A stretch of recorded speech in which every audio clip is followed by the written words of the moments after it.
Hi guys, it's Shipwreck here, and I'm reporting live from the streets of suburban Cincinnati. We're on the way to Mrs. Shipwreck's mom's birthday dinner, and I figured I'd take this chance to do a little video review of sorts of a new game called Treasure World. It's for the DS. It's from our friends at Aspyr. You might know them as the publishers of the upcoming Black Football College Experience. Well, this is the really geeky white guy driving around with his wife in a car, giving a video game experience, looking for Wi-Fi spots. And right now I'm going to switch around to lap cam so you can get a view of the game, and we'll show you why we're in the car.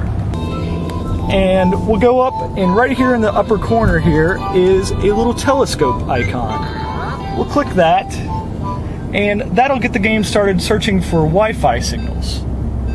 And hopefully we are going to be coming up on a little bit of a mini mall area coming up here. Hey, I found something. That is the little noise that tells you that you have found a Wi-Fi spot.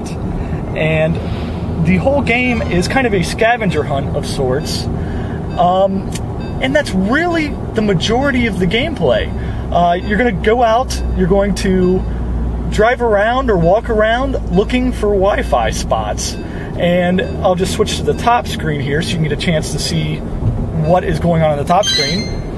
And we have found something, a wishing star, something called Buna. The names of the Wi-Fi will show up as the names of the stars, but sometimes it just throws data in there of some sort, and we're starting to get into a little bit higher density population area here.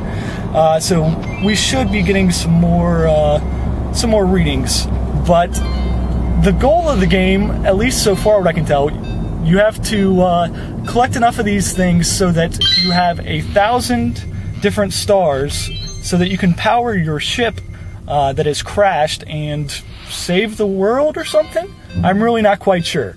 But these finding these Wi-Fi spots, every Wi-Fi spot that you find that is different gives you an item of some sort that adds to your collection. And I'll get more into that after we get out of the car and do the at-home portion of this review. But suffice it to say, this game is all about collecting loot, and if you get addicted to having collections of any sort, I know I am notorious for that. I've got a huge video game collection, I've got a huge action figure, comic book collection, all of that type of stuff. Oh, we found another star there. And this just kind of feeds into that. But I think, yeah, we should be finding more stuff here. We are getting stopped at a red light currently, but this can also be played with the screen shut, so that you don't have to constantly be looking at the screen or wearing down your batteries. Although the game does go through batteries at a pretty quick pace. One other thing, there are online modes and you can trade items with other people, but unfortunately it does not support WPA encryption. So even though we are playing this on a DSi and my network at home is set up for WPA, I cannot connect to my network and trade with other people or go online. Unfortunately, we're not getting that many hits through here. It's a Sunday afternoon, so that might be the case, but oh, there we go. Jackpot! We should have driven through our neighborhood. Yes, our neighborhood gave us about 100 different items just driving through it the other night. But we are almost to our location, so I will flip this back around and we will explain what you do with all these items here in a little while. Okay guys, well, dinner was a success. I had some chicken fingers and some fried pickles.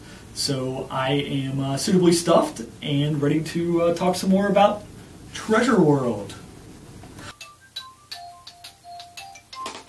So as you can see on this screen, there are a couple different items that you can get. There are items that affect your little wish finder robot guy, and there are items that affect his soundscape environment. Now, just to understand what the soundscape is, if I press this play button here, a song will scroll from the left to the right, and as it gets to the different items in the environment, each item has a sound associated with it. So that's kind of the fun of getting new items, you can place them in your environment, not only to make it look different, but so that you can kind of remix your own song. And while the song is playing too, you can click on the different items and they'll make different sounds and everything. So it's kind of got an electroplankton type of sound creation tool to it. So people interested in making their own little musical things might like the game. As far as items you can put on your character, as you can see, I put a little mech helmet on him, a luchador belt, and some track pants, and a couple little items on his face and everything. But if we want to go in and change him, we can change him, give him different hats. So we can give him some sleepyhead rollers or a little beret, all kinds of different things. And there's literally hundreds of each of these different items that you can unlock in the game. These are just all the items I've unlocked so far. So you can change that. You can change the way he moves. I've got him so he kind of has a nice little prance across the screen, and he stands in kind of a hip-hop fashion when he gets to his idle animation. As far as items go, you can come in. There's, again, hundreds of different item types. Let's go into game board and like little game pieces here. So giant popsicles. You've got chocolate balls. Very nice. Neon dolphins. Just a whole bunch of different things. And as you can tell, each time I click on something, it's got a different sound that you can insert into the environment. So if I wanted to insert that little woohoo sound into the environment, I bring it out here, I drop it down in the environment. Maybe I want to copy it over a couple times. And then if we play our song again, it inserts it into the song. You can also unlock different songs. They're all public rights songs, so you have like Ode to Joy and things like that. And although I have a couple different songs unlocked, this is the only one that I have unlocked that I have most of the items for it. These little signs here show you what items you don't have for the proper notes in that song yet. So once you fill those in, you get the full song. And you can trade these songs with people online.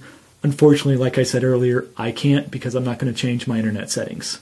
But if you feel so inclined, you can change these little soundscapes and save them and send them to people. In addition to finding items, you can also earn money by finding Wi-Fi spots, and that can be spent at this little shop over here. And in this little shop are all the different types of things you can buy, just like before. So we have hats for our character.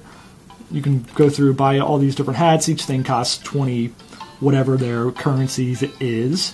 And you can change like your different features on your face and everything like that. All kinds of little customization options here. Unfortunately, that is pretty much the entire game. I'm not sure what happens when you actually get to the goal of 1,000, because it seems like there would be several hundreds, if not thousands, of things to still unlock once I get to that goal. But I enjoy the collecting aspect of it. I'd like to see this idea used in future games, maybe RPGs type of things, where even when you're not playing, you could take your DS with you and you could be finding items out in the real world. That way when you came back, you'd have new gear for your characters. Stuff like that. I think this is a good step forward, similar to how it's got a similar idea to like Monster Ranch or that type of thing. As far as reviewing the game as a whole, it's pretty difficult because it's really more of a playbox type of tool. But it's currently going for $30, and I think most people won't find enough content here for $30. I think if you picked it up for $20, if this is, you know what you're getting into, you would be happy at $20. As far as giving it a very good, outstanding, fair review, I guess I would lean towards somewhere in the fair to very good range. And that is it. That is Treasure World.